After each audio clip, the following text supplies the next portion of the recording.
No one sees what you carry. The weight behind your smile, the pain behind your calm, the exhaustion behind your discipline. They see you functioning, they see you moving, they see you showing up, but they don't see what it costs. They don't see the battles you fight alone. They don't see the nights you barely sleep. They don't see the mornings you force yourself to rise. They see the surface, not the storm underneath.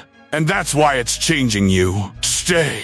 This will make sense later. You carry pain no one notices. Because you hide it well, you've learned to smile through suffering, to work through wounds, to function through fractures. You show up every day with invisible weight on your shoulders. Weight they can't see. Weight they wouldn't understand. Weight you've stopped trying to explain. So you carry it silently. And silence makes it heavier. But silence also makes it yours.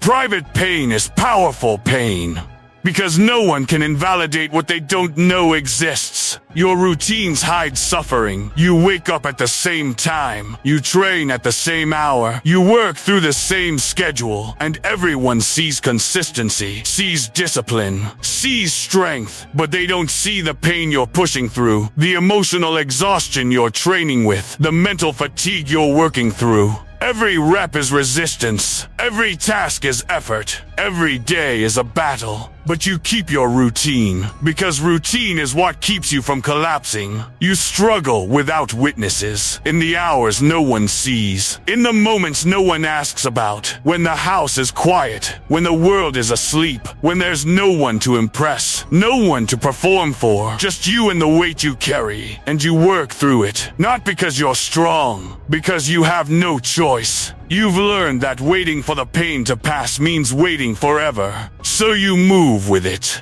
You build with it. You grow through it. You don't talk about the pain anymore. You used to.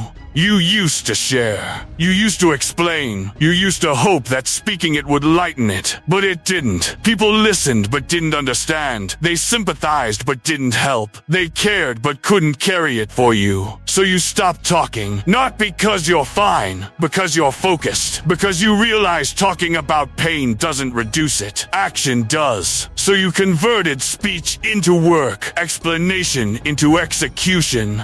And silence became your strength. You stopped asking for sympathy, because sympathy is temporary relief. It feels good for a moment, but it doesn't solve anything. It doesn't remove the pain. It doesn't fix the problem. It just makes you dependent on other people's emotional support. And you can't build strength on dependency. You can't grow on sympathy. You can only grow on self-reliance. So you stopped seeking comfort and started seeking solutions. Stopped looking for sympathy and started building capacity. You chose silence because you're building. Building something sympathy can't create. Building something complaining can't achieve. Building something that requires you to suffer privately while you construct publicly. The pain you hide is the pain that's forging you, shaping you, hardening you. And if you exposed it, if you shared it, if you distributed it, you distribute the power too. So you keep it, you hold it, you use it, alone. Every loss taught you something about preparation, about focus, about what you valued, about what you needed to protect. Loss showed you gaps, exposed weaknesses, revealed dependencies, and instead of destroying you, it educated you. You studied your losses like textbooks, analyzed your failures like data, and every lesson made you sharper. Every failure sharpened you, removed arrogance, killed assumptions, exposed flaws you didn't know existed, and in that exposure, you found clarity. You saw exactly where to improve, exactly what to fix, exactly what to change. Failure didn't break you. It refined you, like a blade being sharpened. Every strike removes excess. Every hit creates edge. You're not weaker from failure. You're sharper. Every rejection removed weakness. Showed you what wasn't meant for you, what you were holding on to that didn't serve you, what you needed to let go. Rejection feels like loss, but it's elimination. It's life removing what would slow you down, what would hold you back. what would keep you from your potential. So rejection didn't destroy you, it decluttered you. Pain exposed your flaws, made them undeniable, made them impossible to ignore, made them urgent to address. And that exposure is a gift. Because you can't fix what you can't see. You can't improve what you don't acknowledge. Pain made everything visible, made every weakness obvious, and visibility enabled improvement. Then, pain forced growth, not gently, not gradually, forcefully, immediately, urgently. Pain created pressure, and pressure forced adaptation. You either grew or broke. You either evolved or quit, and you chose growth, not because you wanted to, because you had to, because staying the same in pain is unbearable. So pain became the force that pushed you past comfort, past familiar, past who you used to be. You trained when tired, when every part of you wanted rest, when your body begged for sleep, when your mind screamed for ease, but you trained anyway, not because you're superhuman. Because you learn that training tired builds different strength. The kind that doesn't disappear when energy drops. The kind that functions in exhaustion. The kind that performs under pressure. That strength only forms in fatigue. You showed up numb, emotionally flat, mentally exhausted, spiritually drained. But you showed up. You executed your routine without feeling, without passion, without excitement, just obligation, just discipline, just the standard you set for yourself. And showing up numb taught you that feelings are optional. That action doesn't require emotion. That discipline functions without motivation. You worked with no motivation. When inspiration was dead, when drive was gone, when purpose felt distant, but you worked anyway. Because you learned motivation is unreliable. It comes and goes, but discipline stays. Discipline doesn't need reasons, doesn't need feelings, doesn't need fuel. It just executes.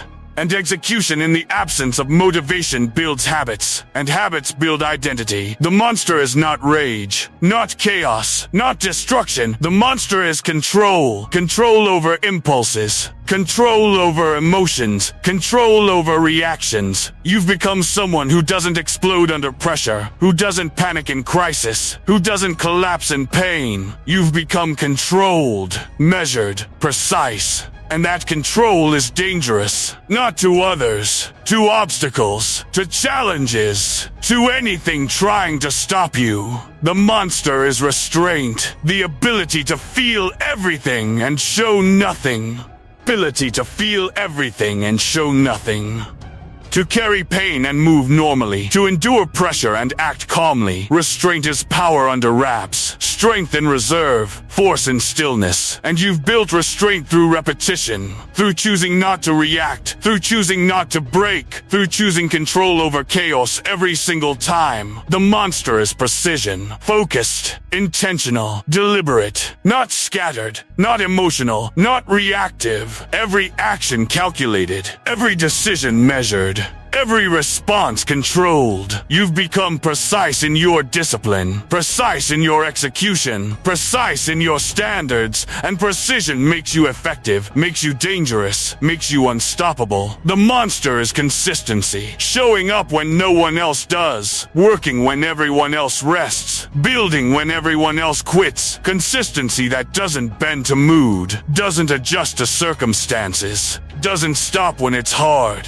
Consistency is the monster, because consistency compounds into something no talent can match. You speak fewer words now, because most words are waste. Most conversation is noise. Most talking is energy you'd rather spend doing. So you went quiet, not because you have nothing to say, because you're conserving energy, directing focus, eliminating distraction, and silence makes you more powerful, more mysterious, more respected. You keep fewer people close, because most people don't understand. They see your discipline pain as obsession, your focus as coldness, your pain as negativity. So you distanced yourself, not from hate, from necessity, from protection, from focus. You can't build in noise, can't grow in distraction, can't transform in comfort. So you isolated, and isolation became evolution. You raised your standards for yourself, for your environment, for your circle, for your work. Standards went up because pain showed you what low standards cost, what mediocrity produces, what comfort creates. So you raised the floor. Everything below it got cut. Everyone below it got distanced. Everything not serving growth got eliminated. You don't explain pain anymore. You convert it into discipline, into work, into growth. Pain becomes fuel, becomes motivation, becomes the reason you can't quit, because quitting would mean the pain was for nothing, and you refuse to waste suffering, so you use it, you harness it. You transform it into power. Results appeared quietly. No announcement, no drama, no celebration, just gradual, undeniable change. Your body different, your mind sharper, your discipline visible, your presence stronger, and people noticed. Not because you told them, because you showed them. Through results, through transformation, through becoming someone they didn't recognize. Strength feels different now. Not loud, not aggressive, not performative. Quiet, calm, controlled. You don't flex strength, you embody it. You don't prove power, you radiate it. And people feel it without you saying anything. That's the monster. That's the result. That's what pain built. They think it's sudden, your transformation, your strength, your discipline. They think you changed overnight. They think something happened that made you this way. And you let them think that. Because explaining would diminish it, would make it seem achievable, would remove the mystique. So you stay quiet and let them wonder and let your results speak. You don't run from pressure anymore. You walk toward it because pressure is where you've always grown, where you've always evolved, where you've always become more. So pressure doesn't scare you. It activates you. It focuses you. It makes you sharper, and you've learned to function best under weight. Pain shaped you into this, into someone who doesn't break, doesn't quit, doesn't complain. Someone who converts suffering into strength, weakness into power, struggle into growth. Pain was the sculptor, you were the stone, and what emerged is the monster, not of rage, of discipline, of control, of relentless, quiet power. Now, pain listens to you, not the other way around. You don't let pain dictate your actions. You let your decisions dictate your relationship with pain. You choose to train through it, work through it, build through it, and pain has no choice but to submit, to serve, to fuel. You've become the master. Pain became the tool. The pain you hid built the monster. The strength no one sees coming. The discipline no one expected. The transformation no one predicted. You did this in silence, in darkness, in isolation, and what you built in private is undeniable in public. Not because you announced it, because you became it. Comment built in silence if your pain is forging your strength.